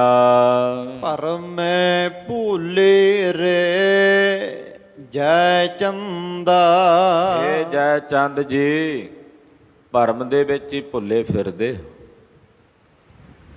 ਭਰਮ ਹੀ ਹੈ ਕਿ ਮੈਂ ਸੰਨਿਆਸੀ ਹਾਂ। ਜਿਹੜਾ ਭਰਮ ਪੈ ਜਾਂਦਾ ਨਾ, ਕਈ ਵਾਰੀ ਕਿਸੇ ਨੂੰ ਵਿਦਵਾਨ ਹੋਣ ਦਾ ਵੀ ਭਰਮ ਪੈ ਜੇ, ਉਹ ਵੀ ਬੜਾ ਮਾੜਾ ਹੁੰਦਾ। ਭਰਮ ਇਤਨਾ ਭਿਆਨਕ ਹੁੰਦਾ ਵੀ ਉਹਦੇ ਵਿੱਚੋਂ ਨਿਕਲਣਾ ਔਖਾ ਹੋ ਜਾਂਦਾ ਜਦੋਂ ਤੱਕ ਕੋਈ ਦੂਜਾ ਕਿਰਪਾ ਕਰਕੇ ਬਾਂਹ ਫੜ ਕੇ ਕੱਢ ਨਾ ਲਵੇ। ਆਪਣੇ ਆਪ ਨਹੀਂ ਨਿਕਲ ਹੁੰਦਾ ਭਰਮ 'ਚ। ਤਾਂ ਗੁਰੂ ਸਾਹਿਬ ਕਿਰਪਾ ਕਰਨ ਤਾਂ ਉਸ ਭਰਮ ਦੀ ਨਿਵਰਤੀ ਹੋਵੇ ਤੇ ਭਰਮ 'ਚੋਂ ਸਾਹਿਬ ਜੀ ਬਾਹਰ ਕੱਢ ਲੈਣ। ਕਈ ਤਰ੍ਹਾਂ ਦੇ ਭਰਮ ਅਸੀਂ ਆਪਣੇ ਪ੍ਰਤੀ ਵੀ ਆਪਣੇ ਹਿਰਦੇ 'ਚ ਪਾਲੇ ਹੁੰਦੇ ਆ ਕਿ ਅਸੀਂ ਤਾਂ ਇੱਦਾਂ ਦੀ ਬਿਰਤੀ ਰੱਖਦੇ ਹਾਂ ਜੀ, ਅਸੀਂ ਨਹੀਂ ਕਦੇ ਕਿਸੇ ਦਾ ਬੁਰਾ ਕੀਤਾ ਜੀ। ਇਹ ਵੀ ਤਾਂ ਇੱਕ ਪ੍ਰਕਾਰ ਦਾ ਭਰਮ ਹੀ ਅਸੀਂ ਪਾਲਿਆ ਹੋਇਆ ਹਿਰਦੇ 'ਚ। ਕਿਤੇ ਸਵੈ ਚਿੰਤਨ ਸਵੈ ਮੰਥਨ ਕਰਕੇ ਵੇਖੀਏ ਕਿ ਵਾਕਈ ਅਸੀਂ ਕਦੇ ਕਿਸੇ ਦਾ ਬੁਰਾ ਨਹੀਂ ਕੀਤਾ। ਆਪਣੇ ਅੰਦਰ ਚੰਗੀ ਤਰ੍ਹਾਂ ਵਪਾਰ ਕਰਦੇ ਹਾਂ, ਨੌਕਰੀ ਕਰਦੇ ਹਾਂ, ਕਿਸੇ ਵੀ ਪ੍ਰਕਾਰ ਦਾ ਕੋਈ ਕੰਮ ਧੰਦਾ ਕਰਦੇ ਹਾਂ, ਉਹਨਾਂ ਦੇ ਵਿੱਚ ਕਰਦਿਆਂ ਕਰਦਿਆਂ ਕਦੇ ਚਿੰਤਨ ਕਰਦਿਆਂ ਵੇਖੋ ਕਿ ਵਾਕਈ ਅਸੀਂ ਇਹਨਾਂ ਕੰਮਾਂ ਕਾਰਾਂ ਵਿੱਚ ਪ੍ਰਵਿਰਤ ਹੁੰਦਿਆਂ ਕਦੇ ਕਿਸੇ ਦਾ ਬੁਰਾ ਨਹੀਂ ਕੀਤਾ। ਮੈਂ ਕਦੇ ਝੂਠ ਨਹੀਂ ਬੋਲਦਾ, ਇਹ ਵੀ ਭਰਮ ਹੀ ਪਾਲਿਆ ਹੋਇਆ ਸੀ ਵੀ ਮੈਂ ਕਦੇ ਝੂਠ ਨਹੀਂ ਬੋਲਦਾ। ਕਿੰਨੇ ਪ੍ਰਕਾਰ ਦੇ ਭਰਮ ਨੇ ਜਿਹੜੇ ਅਸੀਂ ਆਪਣੇ ਹਿਰਦੇ 'ਚ ਆਪਣੇ, ਮੈਂ ਬੜਾ ਧਰਮੀ ਕਰਮੀ ਬੰਦਾ ਹਾਂ ਜੀ, ਇਹ ਵੀ ਅਸੀਂ ਭਰਮ ਹੀ ਪਾਲਿਆ ਹੋਇਆ। ਧਰਮੀ ਨੂੰ ਕਹਿਣਾ ਨਹੀਂ ਪੈਂਦਾ ਮੈਂ ਧਰਮੀ ਹਾਂ, ਉਸ ਨੂੰ ਵੇਖ ਕੇ ਦੁਨੀਆ ਦੇ ਲੋਕ ਆਪ ਕਹਿੰਦੇ ਨੇ ਧਰਮੀ ਪੁਰਸ਼ ਇਹੋ ਜਿਹੇ ਹੁੰਦੇ ਹਨ। ਉਹਨੂੰ ਆਪਣੇ ਮੂੰਹੋਂ ਆਪ ਮੀਆਂ ਮਿੱਠੂ ਨਹੀਂ ਬਣਨਾ ਪੈਂਦਾ, ਆਪਣੇ ਮੂੰਹੋਂ ਆਪਣੇ ਸੋਹਲੇ ਆਪ ਨਹੀਂ ਗਾਉਣੇ ਪੈਂਦੇ। ਉਹਨਾਂ ਦੀ ਸੋਭਾ ਸੰਸਾਰ ਦੇ ਵਿੱਚ ਸੁੱਤੇ ਸਿੱਧੀ ਪ੍ਰਗਟ ਹੋ ਜਾਂਦੀ, ਉਜਾਗਰ ਹੋ ਜਾਂਦੀ ਹੈ। ਇਸ ਕਰਕੇ ਜੈ ਚੰਦ ਜੀ ਤੁਸੀਂ ਤਾਂ ਭਰਮ 'ਚ ਪਏ ਹੋਏ ਹੋ। ਤੁਸਾਂ ਨੇ ਤਾਂ ਆਪਣੇ ਹਿਰਦੇ ਵਿੱਚ ਹੀ ਨਾਹਕ ਬਿਨਾਂ ਕਾਰਨ ਤੋਂ ਭਰਮ ਪਾਲਿਆ ਹੋਇਆ। ਨਹੇ ਨਹੇ ਚੀਨਿਆ ਪਰਮਾਨੰਦਾ। ਤੁਸੀਂ ਨਹੀਂ ਜਾਣਿਆ ਉਸ ਪਰਮਾਨੰਦ ਨੂੰ। ਆਹਾ ਜੋ ਪਰਮਾਨੰਦ ਹੈ। ਜਦੋਂ ਪਰਮਾਨੰਦ ਦੀ ਗੱਲ ਹੁੰਦੀ ਹੈ ਨਾ, ਪਰਮਾਨੰਦ ਇਹਦਾ ਮਤਲਬ ਇਹ ਉਹ ਆਨੰਦ ਹੈ ਜਿਹੜਾ ਦੁਨੀਆ ਦੇ ਆਨੰਦਾਂ ਤੋਂ ਪਰੇ ਹੈ। ਆਨੰਦ ਤਾਂ ਸਾਨੂੰ ਕੋਈ ਚੰਗੀ ਵਧੀਆ ਚੀਜ਼ ਖਾਈਏ ਉਹਦੇ ਵਿੱਚ ਵੀ ਆਉਂਦਾ, ਕਹਿੰਦੇ ਆਨੰਦ ਆ ਗਿਆ। ਐਨ ਗਰਮੀ ਦੇ ਮੌਸਮ ਦੇ ਵਿੱਚ ਪੀਣ ਨੂੰ ਕੋਈ ਚੰਗਾ ਸਵਾਦ ਦੀ ਪੇਅ ਪਦਾਰਥ ਪ੍ਰਾਪਤ ਹੋ ਜੇ, ਆਪਾਂ ਕਹਿੰਦੇ ਆਨੰਦ ਆ ਗਿਆ। ਕੜਕਦੀ ਧੁੱਪ 'ਚ ਅਚਾਨਕ ਛਾਂ ਤੇ ਹਵਾ ਦਾ ਠੰਡਾ ਜਿਹਾ ਬੁੱਲਾ ਆ ਜੇ, ਕਹਿੰਦੇ ਆਨੰਦ ਆ ਗਿਆ। ਆਨੰਦ ਤਾਂ ਸੰਸਾਰ ਦੇ ਵਿੱਚ ਵੀ ਹੋਵੇਗਾ, ਪਰ ਉਹ ਪਰਮ ਆਨੰਦ ਨਹੀਂ ਹੈ। ਪਰਮ ਆਨੰਦ ਤਾਂ ਐਸਾ ਜਿਹੜਾ ਜੋ ਨਰ ਦੁੱਖ ਮੈਂ ਦੁੱਖ ਨਹੀਂ ਮਾਨਣਾ, ਸੁਖ ਸਨਿਵਾਰ ਭੈ ਨਹੀਂ ਜਾਕੈ, ਕੰਚਨ ਮਾਟੀ ਮਾਨੈ। ਇਹ ਪਰਮ ਆਨੰਦ ਦੀ ਦਸ਼ਾ ਹੈ। ਪੰਡਤ ਜੀ ਤੁਸੀਂ ਨਹੀਂ ਜਾਣਿਆ ਪਰਮ ਆਨੰਦ ਕੀ ਹੈ। ਗੱਲਾਂ ਹੀ ਕੀਤੀਆਂ ਨੇ ਆਨੰਦ ਦੀਆਂ। ਆਨੰਦ ਆਨੰਦ ਸਭ ਕੋ ਕਹੈ। ਆਨੰਦ ਆਨੰਦ ਤਾਂ ਸਾਰੀ ਦੁਨੀਆ ਹੀ ਕਹਿੰਦੀ ਹੈ, ਪਰ ਅਸਲ ਆਨੰਦ ਹੈ ਧੰਨ ਗੁਰੂ ਅਮਰਦਾਸ ਤੀਸਰੇ ਪਾਤਸ਼ਾਹ ਕਹਿੰਦੇ ਉਹ ਤਾਂ ਗੁਰੂ ਤੋਂ ਜਾਣਿਆ ਜਾਂਦਾ ਹੈ। ਆਨੰਦ ਗੁਰੂ ਤੇ ਜਾਣਿਆ। ਅਸਲ ਆਨੰਦ ਦੀ ਪ੍ਰਾਪਤੀ ਤਾਂ ਗੁਰੂ ਦੀ ਸ਼ਰਨ ਵਿੱਚੋਂ ਆ ਕੇ ਹੁੰਦੀ ਹੈ। ਰਹਾਉ ਘਰ ਘਰ ਖਾਇਆ ਪਿੰਡ ਵਧਾਇਆ। ਪੰਡਤ ਜੀ ਲੋਕਾਂ ਦੇ ਨਿਉਂਦੇ ਕਬੂਲਦੇ ਹੋ, ਸਰਾਧਾਂ ਦੇ ਨਿਉਂਦੇ ਕਬੂਲਦੇ, ਹੋਰ ਕਈ ਤਰ੍ਹਾਂ ਦੇ, ਤੇ ਘਰ ਘਰ ਜਾ ਕੇ ਖਾ ਕੇ ਆਪਣੀ ਇਹ ਦੇਹ ਵਧਾ ਰਹੇ ਹੋ। ਪਿੰਡ ਨਾਮ ਹੈ ਸਰੀਰ ਦਾ, ਸਰੀਰ ਹੀ ਵਧਾ ਰਹੇ ਹੋ, ਇਹਨੂੰ ਹੋਰ ਥੂਲ ਕਰੀ ਜਾਂਦੇ ਜੇ। ਜਿਨ੍ਹਾਂ ਘਰਾਂ ਦੇ ਵਿੱਚ ਜਾ ਕੇ ਖਾਂਦੇ ਹੋ ਫਿਰ ਉਹਨਾਂ ਨੂੰ ਮਾੜੇ ਕਹਿੰਦੇ ਹੋ ਵੀ ਅਸੀਂ ਸੰਨਿਆਸੀ ਉੱਤਮ ਹੁੰਦੇ ਤਾਂ ਗ੍ਰਸਤੀ ਨੇ, ਇਹਨਾਂ ਗ੍ਰਸਤੀਆਂ ਦੀ ਥੋੜ੍ਹੀ ਮੁਕਤੀ ਹੋਣੀ ਹੈ, ਇਹਨਾਂ ਦੀ ਥੋੜ੍ਹੀ ਬੰਦ ਖਲਾਸੀ ਹੋਣੀ ਵੀ ਤੁਸੀਂ ਉਹਨਾਂ ਦੇ ਘਰ ਦੀਆਂ ਰੋਟੀਆਂ ਤੋੜੋ, ਤੁਸੀਂ ਮੁਕਤ, ਤੇ ਜਿਹੜੇ ਮਿਹਨਤ ਕਰਕੇ ਰੋਟੀਆਂ ਪਕਾ ਕੇ ਤੁਹਾਨੂੰ ਖਵਾਉਣ ਤੇ ਉਹ ਬੰਧਨ 'ਚ, ਉਹ ਮੁਕਤ ਨਾ ਹੋਣ। ਕਹਿੰਦੇ ਕੈਸੀ ਸੋਹਣੀ ਥਿਊਰੀ ਹੈ ਤੁਹਾਡੀ, ਕੈਸਾ ਸੋਹਣਾ ਸਿਧਾਂਤ ਹੈ ਤੁਹਾਡਾ, ਜਿਸ ਨੂੰ ਸੁਣ ਕੇ ਇੱਕ ਬਾਲਕ ਵੀ ਹੱਸ ਜਾਵੇ। ਘਰ ਘਰ ਖਾ ਕੇ ਕੇਵਲ ਆਪਣਾ ਇਹ ਪਿੰਡ ਦੇਹ ਵਧਾ ਰਹੇ ਹੋ, ਸਰੀਰ ਵਧਾ ਰਹੇ ਹੋ। ਹਾਂਜੀ। ਖਿੰਥਾ ਮੁੰਦਾ ਮਾਇਆ, ਗੋਦੜੀ ਚੁੱਕੀ ਹੋਈ ਆ, ਗਲ 'ਚ ਪਾਈ ਹੋਈ ਖਿੰਥਾ, ਕੰਨਾਂ 'ਚ ਮੁੰਦਰਾਂ ਵੀ ਪਾਈਆਂ ਹੋਈਆਂ ਨੇ, ਪਰ ਬਿਰਤੀ ਮਾਇਆ ਵਾਲੇ ਪਾਸੇ ਲੱਗੀ ਹੋਈ ਹੈ।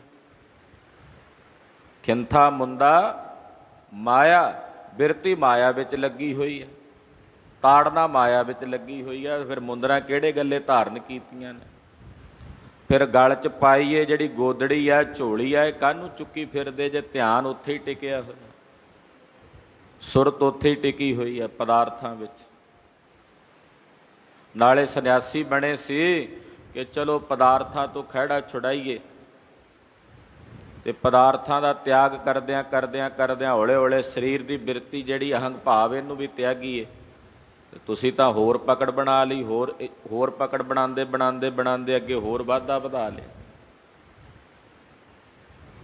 ਧਿਆਨ ਉੱਥੇ ਹੀ ਜੁੜਿਆ ਹੋਇਆ। ਹਾਂਜੀ। ਭੂਮ ਮਸਾਣ ਕੇ ਭਸਮ ਲਗਾਏ, ਗੁਰ ਬਿਨ ਤਤ ਨ ਪਾਇਆ। ਕਹਿੰਦੇ ਸ਼ਮਸ਼ਾਨ ਭੂਮੀ ਦੀ ਸਵਾਹ ਲਿਆ ਕੇ ਸਰੀਰ ਤੇ ਮਲੀ। ਭੂਮ ਮਸਾਣ ਕੀ ਭਸਮ, ਭੂਮ ਮਸਾਣ ਸ਼ਮਸ਼ਾਨ ਭੂਮੀ, ਉੱਥੋਂ ਲਿਆਂਦੀ ਸਵਾਹ, ਤੇ ਉੱਥੋਂ ਲਿਆ ਕੇ ਸਵਾਹ ਸਰੀਰ ਤੇ ਲਾਈ ਤੇ ਆਖਿਆ ਅਸੀਂ ਮੁਰਦਿਆਂ ਮਨਿੰਦ ਹੋ ਗਏ। ਸ਼ਮਸ਼ਾਨ ਭੂਮੀ 'ਚ ਮੁਰਦੇ ਹੀ ਫੂਕਦੇ ਆ, ਕਹਿੰਦੇ ਜਿਵੇਂ ਉਹਨਾਂ ਮੁਰਦਿਆਂ ਦੀ ਸਵਾਹ ਆ ਉਹਦੇ ਵਾਂਗੂ ਅਸੀਂ ਵੀ ਮੁਰਦੇ ਹੋ ਗਏ। ਪਰ ਗੁਰੂ ਤੋਂ ਬਿਨਾਂ ਤਤ ਦਾ ਜਿਹੜਾ ਨਿਜ ਸਰੂਪ ਦਾ ਗਿਆਨ ਹੈ ਉਹ ਨਹੀਂ ਪ੍ਰਾਪਤ ਹੁੰਦਾ। ਸਰੀਰ ਤੇ ਸਵਾਹ ਮਲ ਕੇ, ਭਸਮ ਮਲ ਕੇ, ਪਾਤਸ਼ਾਹ ਕਹਿੰਦੇ ਤਤ ਗਿਆਨ ਦੀ ਪ੍ਰਾਪਤੀ ਨਹੀਂ ਹੁੰਦੀ। ਮੇਰੇ ਪਾਤਸ਼ਾਹ ਨੇ ਬੜਾ ਸੋਹਣਾ ਉਪਦੇਸ਼ ਦਿੰਦਿਆਂ ਯੋਗੀਆਂ ਦੇ ਨਾਲ ਵਾਰਤਾਲਾਪ ਕਰਦਿਆਂ ਸਿੱਖਾਂ ਨੂੰ ਹੁਕਮ ਕੀਤਾ, ਸਿੱਖੋ ਮੁੰਦਰਾਂ ਪਾਓ ਕਿਹੜੀਆਂ? ਸੰਤੋਖ ਦੀਆਂ। ਮੁੰਦਾ ਸੰਤੋਖ, ਸਰਮ ਪਤ ਝੋਲੀ, ਧਿਆਨ ਕੀ ਕਰਹਿ ਵਿਭੂਤ। ਖਿੰਥਾ ਕਾਲ ਕੁਆਰੀ ਕਾਇਆ, ਜੁਗਤ ਡੰਡਾ ਪ੍ਰਤੀਤ। ਸੰਤੋਖ ਦੀਆਂ ਮੁੰਦਰਾਂ ਧਾਰਨ ਕਰੋ।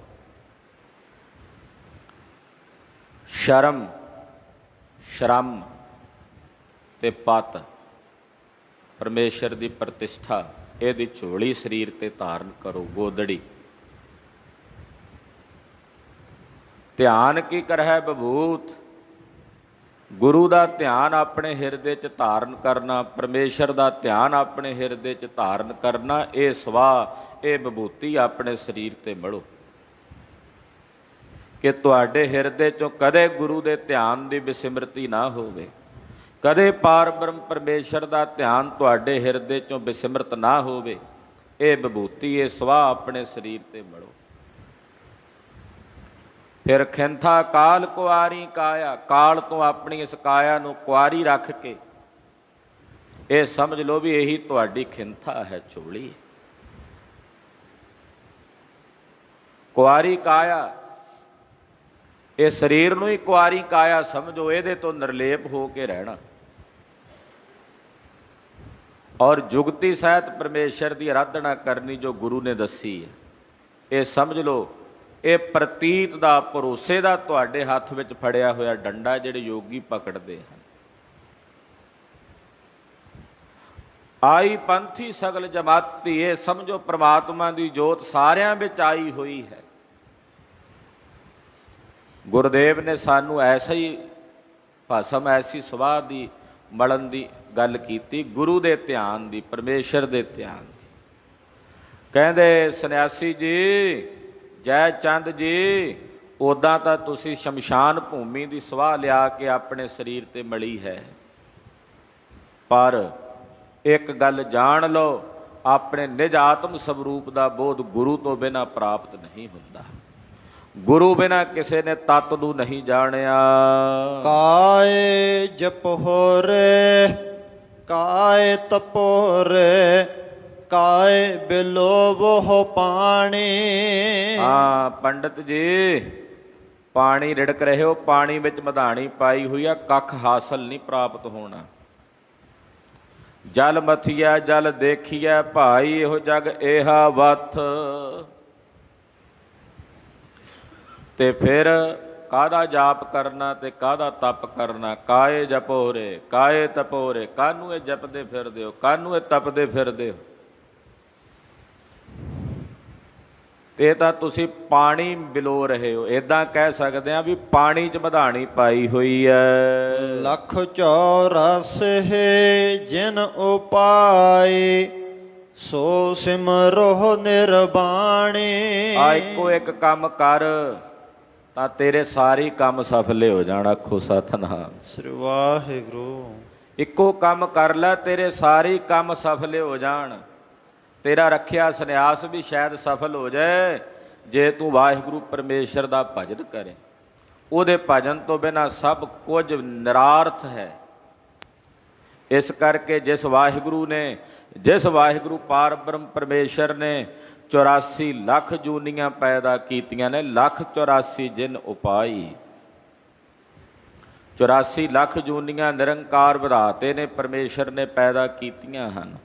ਸੋ ਸਿਮਰੋ ਨਿਰਬਾਣੀ, ਸੋ ਸਿਮਰੋ ਨਿਰਬਾਣੀ, ਸੋ ਸਿਮਰੋ ਨਿਰਬਾਣੀ, ਸੋ ਸਿਮਰੋ ਨਿਰਬਾਣੀ, ਸੋ ਸਿਮਰੋ ਨਿਰਬਾਣੀ, ਸੋ ਸਿਮਰੋ ਨਿਰਬਾਣੀ, ਸੋ ਸਿਮਰੋ ਨਿਰਬਾਣੀ, ਸੋ ਸਿਮਰੋ ਨਿਰਬਾਣੀ।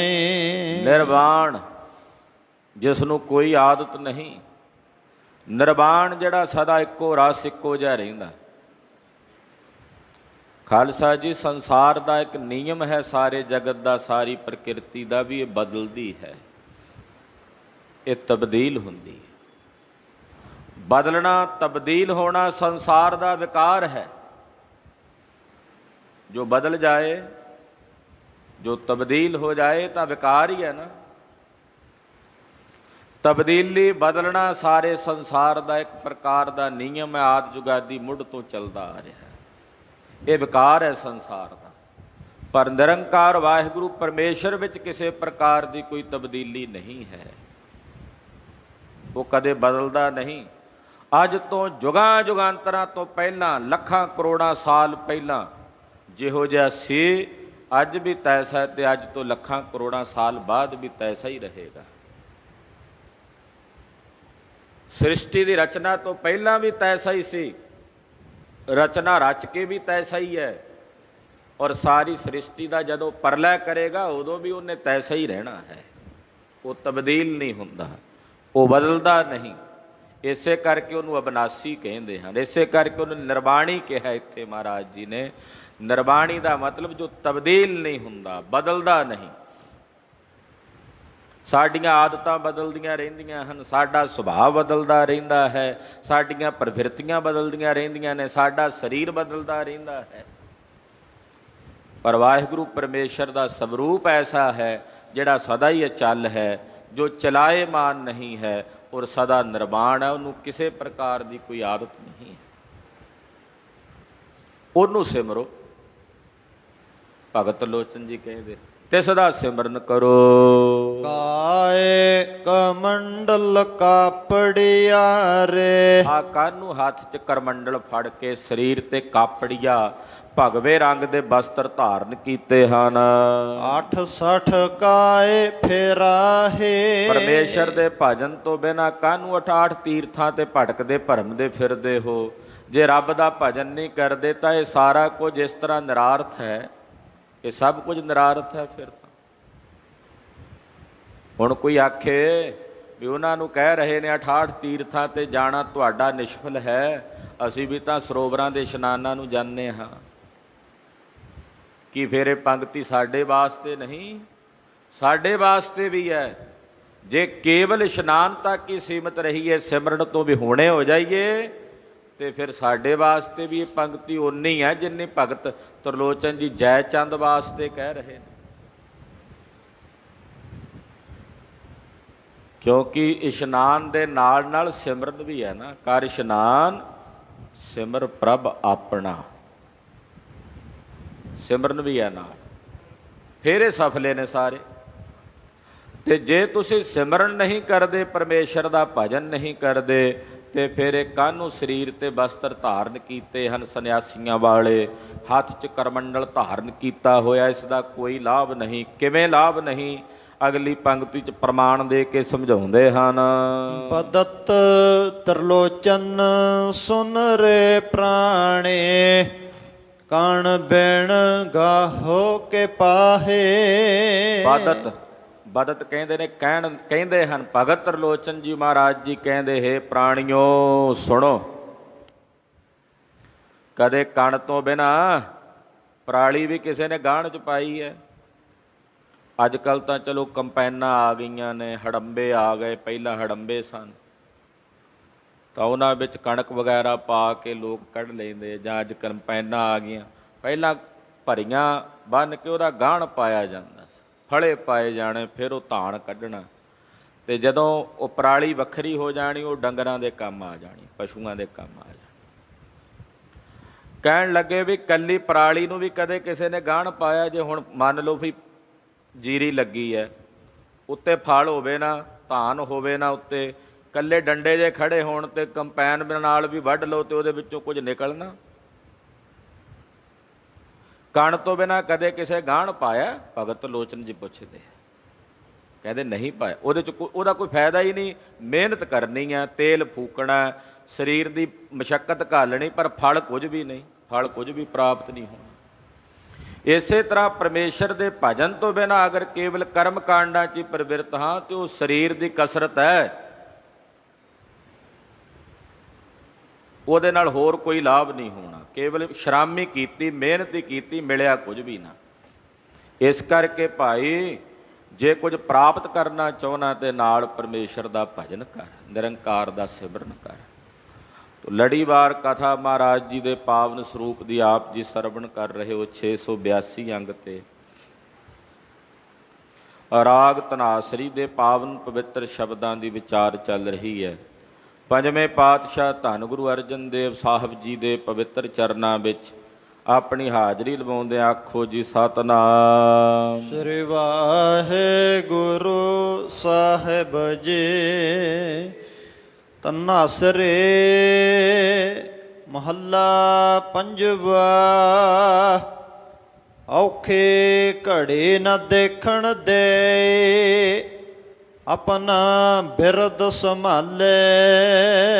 ਪੰਜਵੇਂ ਪਾਤਸ਼ਾਹ ਧੰਨ ਗੁਰੂ ਅਰਜਨ ਦੇਵ ਸਾਹਿਬ ਫਰਮਾਉਂਦੇ, ਹੈ ਵਾਹਿਗੁਰੂ ਜੀ, ਤੁਸੀਂ ਆਪਣੇ ਬਿਰਦ ਨੂੰ ਸੰਭਾਲਦੇ ਹੋ। ਬਿਰਦ ਕਹਿੰਦੇ ਨੇ ਕਸਮ ਨੂੰ,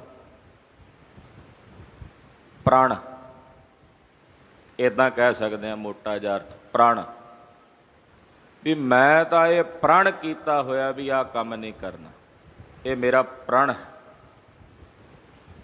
ਉਹਨੂੰ ਕਹਿੰਦੇ ਆ ਬਿਰਦ। ਪਰਮੇਸ਼ਰ ਦਾ ਵੀ ਪ੍ਰਣ ਹੈ, ਉਹ ਆਪਣੇ ਪ੍ਰਣ ਨੂੰ ਸੰਭਾਲਦਾ ਹੈ। ਕੀ ਪ੍ਰਣ ਹੈ ਉਹਦਾ? ਵੀ ਜਿਹੜਾ ਉਹਦੀ ਸ਼ਰਨ ਵਿੱਚ ਪੈਂਦਾ, ਜਿਹੜਾ ਉਹਦੀ ਪਨਾਹ ਵਿੱਚ ਪੈਂਦਾ, ਤੇ ਇਹਨਾਂ ਨੂੰ ਔਖੀ ਘੜੀ ਨਹੀਂ ਦੇਖਣ ਦਿੰਦਾ। ਤੇ ਇਹਨਾਂ ਨੂੰ ਔਖੀ ਘੜੀ ਨਹੀਂ ਦੇਖ। ਔਖੀ ਘੜੀ ਗੁਰਸਿੱਖ ਵਾਸਤੇ ਕਿਹੜੀ ਹੈ? ਗੁਰਸਿੱਖ ਵਾਸਤੇ ਸਭ ਤੋਂ ਔਖੀ ਘੜੀ ਹੈ ਜਦੋਂ ਉਹਨੂੰ ਮੇਰੇ ਸਾਹਿਬ ਦੇ ਆਪਣੇ ਮਾਲਕ ਦੇ ਦਰਸ਼ਨ ਨਾ ਹੋਣ। ਸਭ ਤੋਂ ਵੱਡੀ ਔਖੀ ਘੜੀ ਜੇ ਕਿਸੇ ਸਿੱਖ ਲਈ ਹੈ ਤਾਂ ਉਹ ਇਹ ਕਿ ਉਹ ਆਪਣੇ ਗੁਰੂ ਦੇ ਦਰਸ਼ਨ ਨਾ ਕਰ ਸਕੇ। ਜਦੋਂ ਉਹਨੂੰ ਪਰਮੇਸ਼ਰ ਦਾ ਸਿਮਰਨ ਭੁੱਲ ਜਾਏ ਉਹਦੇ ਲਈ ਔਖੀ ਘੜੀ।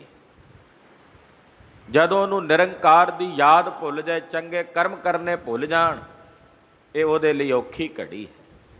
ਹੇ ਵਾਹਿਗੁਰੂ ਜੀ, ਤੁਸੀਂ ਆਪਣੀ ਸ਼ਰਨ ਆਇਆਂ ਨੂੰ ਔਖੀ ਘੜੀ ਨਹੀਂ ਦੇਖਣ ਦਿੰਦੇ, ਤਿਨਾਂ ਤੇ ਤਰਸ ਕਰਦੇ ਹੋ, ਦਇਆ ਕਰਦੇ ਹੋ। ਮਹਾਰਾਜ ਤੁਸੀਂ ਆਪਣਾ ਬਿਰਧ ਸੰਭਾਲਦੇ ਹੋ। ਹਾਂਜੀ, ਹਾਥ ਦੇ ਰਾਖੈ ਆਪਣੇ ਕੋ, ਸਾਸ ਸਾਸ ਪ੍ਰਤਪਾਲੇ। ਮਹਾਰਾਜ ਜਿਹੜੇ ਤੁਹਾਡੇ ਆਪਣੇ ਨੇ, ਜਿਨ੍ਹਾਂ ਨੂੰ ਤੁਸੀਂ ਆਪਣੇ ਕਰ ਲਿਆ ਵੀ ਮੇਰੇ ਨੇ, ਵੀ ਆਹ ਮੇਰੇ ਨੇ। ਹੁਣ ਆਖੋ ਵੀ ਰੱਬ ਵੀ ਮੇਰ ਤੇਰ ਦੀ ਬਿਰਤੀ ਰੱਖਦਾ। ਪਰਮੇਸ਼ਰ ਵਿੱਚ ਵੀ ਇਹ ਬਿਰਤੀ ਹੈ ਰਾਗ ਦਵੈਸ਼ ਦੀ, ਵੀ ਆਹ ਮੇਰੇ ਨੇ ਤੇ ਆਹ ਬਗਾਨੇ ਨੇ। ਉਹ ਤਾਂ ਕਹਿੰਦੇ ਆ ਵੀ ਮੇਰੇ ਵਾਸਤੇ ਨਾ ਕੋਈ ਵੈਰੀ ਆ ਨਾ ਕੋਈ ਬਗਾਨਾ। ਨਾਲੇ ਇੱਥੇ ਕਹਿੰਦੇ ਆ ਵੀ ਜਿਨ੍ਹਾਂ ਨੂੰ ਆਪਣੇ ਕਰਕੇ ਰੱਖ ਲਿਆ। ਇਹਦਾ ਮਤਲਬ ਜਿਹੜੇ ਉਹਦੇ ਆਪਣੇ ਨੇ ਫਿਰ ਬਗਾਨੇ ਵੀ ਹੋਣਗੇ। ਬਗਾਨੇ ਕੌਣ ਨੇ ਪਰਮੇਸ਼ਰ ਤੋਂ? ਜਿਨ੍ਹਾਂ ਨੇ ਰੱਬ ਨੂੰ ਬਗਾਨਾ ਸਮਝਿਆ ਹੋਇਆ ਵੀ ਉਹ ਸਾਡਾ ਨਹੀਂ, ਅਸੀਂ ਨਹੀਂ ਰੱਬ ਨੂੰ ਮੰਨਦੇ। ਤੇ ਜਿਨ੍ਹਾਂ ਨੇ ਰੱਬ ਨੂੰ ਬਗਾਨਾ ਸਮਝਿਆ ਉਹ ਆਪ ਬਗਾਨੇ ਹੋ ਗਏ ਰੱਬ ਤੋਂ। ਜਿਨ੍ਹਾਂ ਉਸ ਰੱਬ ਨੂੰ ਆਪਣਾ ਸਮਝਿਆ ਵੀ ਸਾਡਾ ਆਪਣਾ, ਤੇ ਰੱਬ ਨੇ ਉਹਨਾਂ ਨੂੰ ਵੀ ਆਪਣਾ ਕਰ ਲਿਆ। ਪਰਮੇਸ਼ਰ ਤਾਂ ਸ਼ੀਸ਼ਾ ਹੈ, ਜਿਹੋ ਜਿਹਾ ਮੁੱਖ ਲੈ ਕੇ ਵੇਖਾਂਗੇ ਉਹੋ ਜਿਹਾ ਨਜ਼ਰੀ ਪੈ ਜਾਣਾ। ਤੇ ਜੇ ਵੇਖਣਾ ਹੀ ਬਗਾਨਾ ਕਰਕੇ ਆ ਤੇ ਬਗਾਨੇ ਰਹਾਂਗੇ, ਜੇ ਆਪਣਾ ਕਰਕੇ ਵੇਖਾਂਗੇ ਤੇ ਉਹਦੇ ਆਪਣੇ ਹੋ ਜਾਵਾਂਗੇ। ਮੇਰਾ ਰੱਬ ਮੇਰਾ ਪਿਆਰਾ। ਪਰ ਗੁਰਸਿੱਖ ਇਸ ਦਵੰਦ 'ਚ ਨਹੀਂ ਪੈਂਦਾ। ਜੋ ਮੇਰਾ ਰੱਬ ਹੈ ਬਸ ਉਹੀ ਹੈ। ਤੇ ਕੋਈ ਦੂਜਾ ਕਹੇ ਜੀ ਮੇਰਾ ਰੱਬ, ਉਹ ਕਹਿੰਦੇ ਰੱਬ ਤਾਂ ਸਾਰਿਆਂ ਦਾ ਇੱਕੋ ਹੀ ਹੈ ਭਾਈ। ਉਹ ਲੜਦਾ ਫਿਰਦਾ ਨਹੀਂ ਫਿਰਦਾ। ਨਹੀਂ, ਮੇਰਾ ਰੱਬ ਸ੍ਰੇਸ਼ਟ ਹੈ। ਦੂਜਾ ਕਹੇ ਮੇਰਾ ਰੱਬ ਸ੍ਰੇਸ਼ਟ ਹੈ, ਉਹ ਕਹਿੰਦੇ ਨਹੀਂ ਭਾਈ, ਰੱਬ ਇੱਕੋ ਹੀ ਹੈ, ਪਰਮੇਸ਼ਰ ਇੱਕੋ ਹੀ ਹੈ। ਪਰ ਉਹ ਮੈਨੂੰ ਬੜਾ ਪਿਆਰਾ ਹੈ। ਮੈਂ ਆਪਣੀ ਭਾਵਨਾ ਕਿਸੇ ਦੂਜੇ ਤੇ ਨਹੀਂ ਥੋਪ ਸਕਦਾ। ਮੈਂ ਆਪਣੇ ਰੱਬ ਨੂੰ ਕਿਹੋ ਜਿਹਾ ਸਰੂਪ ਬਣਾ ਕੇ ਚਿਤਵਦਾ ਹਾਂ। ਜੇ ਆਖਾਂ ਸਾਰੀ ਦੁਨੀਆ ਉਸੇ ਸਰੂਪ ਨੂੰ ਚਿਤਵੇ, ਇਹ ਜ਼ਰੂਰੀ ਨਹੀਂ ਹੈ। ਇਹ ਦਵੰਦ ਵਿੱਚ ਗੁਰਸਿੱਖ ਨਹੀਂ ਪੈਂਦਾ। ਰੱਬ ਇੱਕੋ ਹੀ ਹੈ ਜੋ ਸਰਬ ਵਿਆਪਕ ਹੈ। ਤੇ ਕਹਿੰਦੇ ਹੇ ਵਾਹਿਗੁਰੂ, ਜਿਨ੍ਹਾਂ ਨੂੰ ਤੁਸੀਂ ਆਪਣੇ ਬਣਾ ਕੇ ਆਪਣਾ ਜਾਣ ਕੇ ਰੱਖ ਲਿਆ ਹੱਥ ਦੇ ਕੇ, ਉਹਨਾਂ ਨੂੰ ਸਵਾਸ ਸਵਾਸ ਪਾਲਦੇ, ਸਾਸ ਸਾਸ ਪ੍ਰਤਪਾਲੇ। ਹਰ ਸਾਹ ਨਾਲ ਤੁਸੀਂ ਤਿਨਾਂ ਦੀ ਪਾਲਣਾ ਕਰਦੇ ਹੋ। ਪ੍ਰਭ ਸਿਉ ਲਾਗ ਰਹਿਓ ਮੇਰਾ ਚੇਤ। ਮੇਰੇ ਰੱਬ ਨਾਲ, ਮੇਰੇ ਪ੍ਰਭੂ ਨਾਲ ਮੇਰਾ ਚਿੱਤ ਲੱਗਾ ਹੋਇਆ, ਮੇਰਾ ਮਨ ਜੁੜਿਆ ਹੋਇਆ। ਪ੍ਰਭ ਸਿਉ ਲਾਗ ਰਹਿਓ ਮੇਰਾ ਚੇਤ।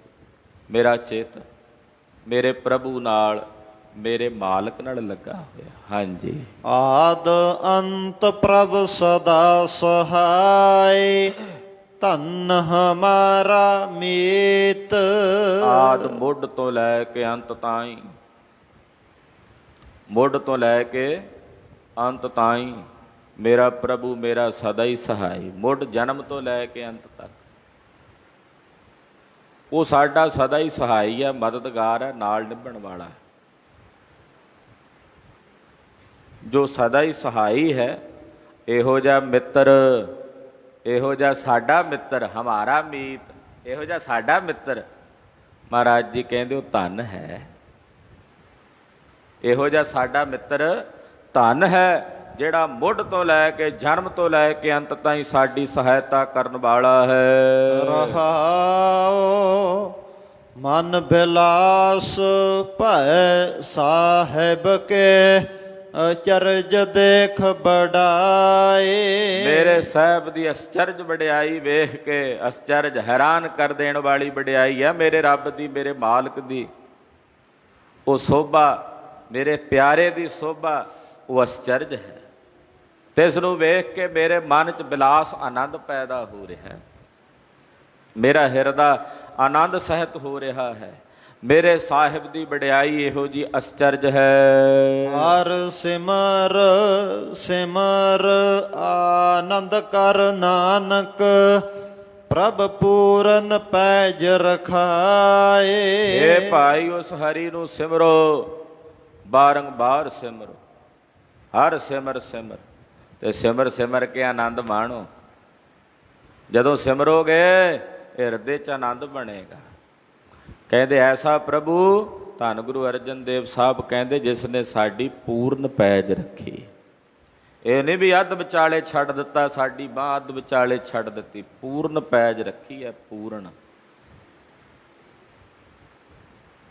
ਵਾਲ ਨਹੀਂ ਵਿੰਗਾ ਹੋਣ ਦਿੱਤਾ ਮੇਰੇ ਸੁਆਮੀ ਨੇ, ਐਸੀ ਪੂਰਨ ਪੈਜ ਸਾਡੀ ਰੱਖੀ ਹੈ। ਧਨਾਸਰੇ ਮਹੱਲਾ ਪੰਜਵਾ, ਜਿਸ ਕੋ ਬਿਸਰੈ ਪ੍ਰਾਨ ਪਤ ਦਾਤਾ, ਸੋਏ ਗਨਹੁ ਅਭਾਗਾ। ਪੁੱਛਿਆ ਜੀ ਸਾਰਿਆਂ ਤੋਂ ਵੱਡਾ ਮਾੜੇ ਭਾਗਾਂ ਵਾਲਾ ਬੰਦਾ, ਮਾੜੇ ਭਾਗਾਂ ਵਾਲਾ ਜੀਵ ਸੰਸਾਰ 'ਚ ਕਿਹੜਾ? ਕੋਈ ਕੁਝ ਆਖੇ, ਕੋਈ ਕੁਝ ਕਹੇ ਵੀ ਫਲਾਣੇ ਦੇ ਬੜੇ ਮਾੜੇ ਭਾਗ ਨੇ, ਅਮਕੇ ਦੇ ਬੜੇ ਮਾੜੇ ਭਾਗ ਨੇ। ਪਾਤਸ਼ਾਹ ਕਹਿੰਦੇ ਭਾਈ ਸਭ ਤੋਂ ਵੱਡਾ ਅਭਾਗਾ ਪੁਰਸ਼, ਅਭਾਗਾ ਜੀਵ ਸੰਸਾਰ ਵਿੱਚ ਉਹ ਹੈ ਜਿਸ ਨੂੰ ਅਕਾਲ ਪੁਰਖ ਵਾਹਿਗੁਰੂ ਪਰਮੇਸ਼ਰ ਵਿਸਰਿਆ ਹੋਇਆ। ਉਹਦੇ ਜਿਹਾ ਮੰਦ ਕਰਮੀਆਂ, ਉਹਦੇ ਜਿਹਾ ਮਾੜੇ ਭਾਗਾਂ ਵਾਲਾ ਸੰਸਾਰ 'ਚ ਕੋਈ ਨਹੀਂ। ਜਿਸ ਕੋ ਬਿਸਰੈ ਪ੍ਰਾਨ ਪਤ ਦਾਤਾ, ਪ੍ਰਾਣਾ ਦਾ ਪਤੀ, ਸਾਡੇ ਪ੍ਰਾਣਾ ਦਾ ਪਤੀ ਕੌਣ ਹੈ? ਅਕਾਲ ਪੁਰਖ ਵਾਹਿਗੁਰੂ ਪਾਰ ਬ੍ਰਹਮ ਪਰਮੇਸ਼ਰ ਸਾਡੇ ਪ੍ਰਾਣਾ ਦਾ ਪਤੀ ਹੈ। ਉਹ ਪ੍ਰਾਣਾ ਦਾ ਪਤੀ ਵਾਹਿਗੁਰੂ ਪਰਮੇਸ਼ਰ ਜਿਹੜਾ ਸਾਨੂੰ ਸਾਰੀਆਂ ਦਾਤਾਂ ਦੇਣ ਵਾਲਾ ਹੈ, ਦਾਤਾਂ ਵੀ ਦਿੰਦਾ ਹੈ, ਉਹ ਵਿਸਰ ਜਾਏ। ਕਹਿੰਦੇ ਜਿਸ ਨੂੰ ਵਿਸਰਿਆ ਉਹ ਸਾਰਿਆਂ ਤੋਂ ਵੱਡਾ ਅਭਾਗਾ ਹੈ, ਮਾੜਿਆਂ ਭਾਗਾਂ ਵਾਲਾ ਹੈ। ਚਰਨ ਕਮਲ ਜਾ ਕਾ ਮਨ ਰਾਗਿਓ, ਅੰਮੈ ਸਰੋਵਰ ਪਾਗਾ। ਚਰਨ ਕਮਲ ਜਾ ਕਾ ਮਨ ਰਾਂਗਿਓ, ਜਿਨ੍ਹਾਂ ਦਾ ਮਨ ਵਾਹਿਗੁਰੂ ਪਰਮੇਸ਼ਰ ਦੇ ਚਰਨ ਕਮਲਾਂ ਦੇ ਪਿਆਰ ਦੇ ਰੰਗ ਵਿੱਚ ਰੰਗਿਆ ਗਿਆ, ਆਹਾ ਕਹਿੰਦੇ ਉਹ ਤਾਂ ਅੰਮ੍ਰਿਤ ਸਰੋਵਰ ਵਿੱਚ ਪਾਗਾ ਭਿੱਜੇ ਰਹਿੰਦੇ ਹਨ। ਉਹ ਤਾਂ ਅੰਮ੍ਰਿਤ ਸਰੋਵਰ 'ਚ ਨਿੱਤ ਇਸ਼ਨਾਨ ਕਰਦੇ ਆ, ਨਿੱਤ। ਉਹ ਅੰਮ੍ਰਿਤਸਰ ਦੇ ਵਿੱਚ ਨਿੱਤ ਨਹਾਉਂਦੇ ਹਨ, ਜਿਨ੍ਹਾਂ ਦਾ ਮਨ ਵਾਹਿਗੁਰੂ ਪਰਮੇਸ਼ਰ ਦੇ ਚਰਨ ਕਮਲਾਂ ਦੇ ਪ੍ਰੇਮ ਦੇ ਰੰਗ ਵਿੱਚ ਰੰਗਿਆ ਹੋਇਆ। ਤੇਰਾ ਜਨ ਰਾਮ ਨਾਮ ਰੰਗ ਜਾਗਾ। ਇਹ ਵਾਹਿਗੁਰੂ ਤੇਰਾ ਇਹ ਜਨ ਤੇਰੇ ਰਾਮ ਨਾਮ ਦੇ ਰੰਗ ਦੇ ਵਿੱਚ ਜਾਗ ਪਿਆ ਹੈ, ਜਾਗ। ਨਹੀਂ ਤਾਂ ਸੁੱਤਿਆਂ ਕਈ ਜ਼ਿੰਦਗੀਆਂ ਬੀਤ ਗਈਆਂ, ਕਈ ਜਨਮ ਬੀਤ ਗਏ, ਹੁਣ ਤੇਰੇ ਰਾਮ ਨਾਮ ਦੇ ਰੰਗ ਵਿੱਚ ਪ੍ਰੇਮ 'ਚ ਤੇਰਾ ਜਨ ਜਾਗ ਪਿਆ। ਆਲਸ ਛੀਜ ਗਿਆ ਸਭ ਤਨ ਤੇ, ਮੇਰੇ ਇਸ ਤਨ ਤੋਂ ਜਿੰਨਾ ਦਲਿੱਦਰ ਸੀ, ਜਿੰਨਾ ਆਲਸ ਸੀ, ਆਲਸ ਤਾਂ ਭਜਨ ਬੰਦਗੀ ਵਾਸਤੇ ਹੀ ਹੁੰਦਾ ਹੈ। ਨਾਮ ਕੀ ਬੇਲਾ ਪੈ ਪੈ ਸੋਇਆ, ਉਦੋਂ ਹੀ ਆਉਂਦਾ ਆਲਸ। ਕਹਿੰਦੇ ਮੇਰੇ ਇਸ ਤਨ ਤੋਂ ਮੇਰਾ ਆਲਸ ਛਿੱਜ ਗਿਆ, ਦੂਰ ਹੋ ਗਿਆ। ਪ੍ਰੀਤਮ ਸਿਉ ਮਨ ਲਾਗਾ। ਮੇਰੇ ਪਿਆਰੇ ਪ੍ਰੀਤਮ ਦੇ ਨਾਲ, ਪ੍ਰੀਤਮ ਇੰਨਾ ਪਿਆਰਾ ਸ਼ਬਦ ਹੈ ਨਾ, ਪ੍ਰੀਤਮ, ਪ੍ਰੇ ਆਤਮ, ਜੇ ਇਹਦਾ ਅਰਥ ਕਰੀਏ, ਪ੍ਰੇ ਆਤਮ, ਜਿਹੜਾ ਸਾਡੀ ਆਤਮਾ ਤੋਂ ਵੀ ਸਾਨੂੰ ਵੱਧ ਪਿਆਰਾ ਹੈ, ਉਹਨੂੰ ਕਹਿੰਦੇ ਆ ਪ੍ਰੀਤਮ। ਕਹਿੰਦੇ ਇਹੋ ਜਿਹਾ ਪ੍ਰਿਆ ਆਤਮਾ ਤੋਂ ਵੀ ਪਿਆਰਾ ਵਾਹਿਗੁਰੂ ਪਰਮੇਸ਼ਰ, ਉਹਦੇ ਨਾਲ ਮੇਰਾ ਮਨ ਲੱਗਾ ਹੈ। ਰਹਾਓ ਜਹ ਜਹ ਪੇਖੋ ਤਹ ਨਾਰਾਇਣ, ਸਗਲ ਘਟਾ ਮਹਿ ਤਾਗਾ। ਮੈਂ ਜਿੱਥੇ ਜਿੱਥੇ ਵੇਖਦਾ ਮੇਰਾ ਨਾਰਾਇਣ ਉੱਥੇ ਹੀ ਹੈ, ਉੱਥੇ ਹੀ ਹਰ ਜਗ੍ਹਾ ਤੇ ਹੈ ਨਾਰਾਇਣ, ਨਾਰਾਇਣ, ਨਾਰਾਇਣ। ਨਾਲ ਨਾਰਾਇਣ ਮੇਰਾ ਜਮਦੂਤ ਨ ਆਵੈ ਨੇ। ਉਹ ਨਾਰਾਇਣ ਹਰ ਜਗ੍ਹਾ ਤੇ ਹੈ, ਸਗਲ ਘਟਾ ਮਹਿ ਤਾਗਾ। ਜਿਵੇਂ ਧਾਗਾ ਨਹੀਂ ਪਰੋਇਆ ਹੁੰਦਾ ਸਾਰੇ ਮੋਤੀਆਂ ਵਿੱਚ ਇੱਕੋ, ਏਦਾਂ ਸਾਰੇ ਘਟਾਂ ਵਿੱਚ ਧਾਗੇ ਵਾਂਗੂ ਸੂਤਰ ਆਤਮਾ ਬਣ ਕੇ ਵਸਦਾ ਹੈ। ਨਾਮ ਉਦਕ ਪੀਵਤ ਜਨ ਨਾਨਕ, ਤਿਆਗੇ ਸਭ ਅਨੁਰਾਗਾ। ਕਹਿੰਦੇ ਪਰਮੇਸ਼ਰ ਦੇ ਨਾਮ ਦਾ ਉਦਕ ਜਲ ਜਿਸ ਨੂੰ ਪੀਂਦਿਆਂ ਧੰਨ ਸ੍ਰੀ ਗੁਰੂ ਅਰਜਨ ਦੇਵ ਸਾਹਿਬ ਕਹਿੰਦੇ ਮੈਂ ਦੁਨੀਆ ਦੇ ਜਿੰਨੇ ਅਨੁਰਾਗ ਨੇ, ਮੋਹ ਮਮਤਾ ਦੀਆਂ ਬਿਰਤੀਆਂ ਨੇ, ਉਹ ਛੱਡ ਦਿੱਤੀਆਂ ਨੇ, ਤਿਆਗ ਦਿੱਤੀਆਂ ਹਨ। ਸੋ ਸਿਮਰੋ ਨਿਰਬਾਣੀ, ਸੋ ਸਿਮਰੋ ਨਿਰਬਾਣੀ।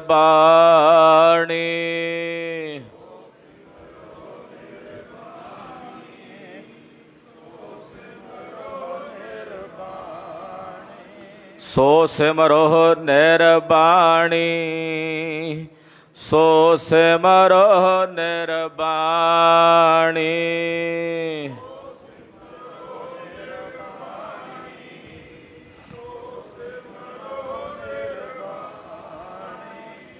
ਵਾਹਿਗੁਰੂ ਵਾਹਿਗੁਰੂ, ਵਾਹਿਗੁਰੂ ਵਾਹਿਗੁਰੂ।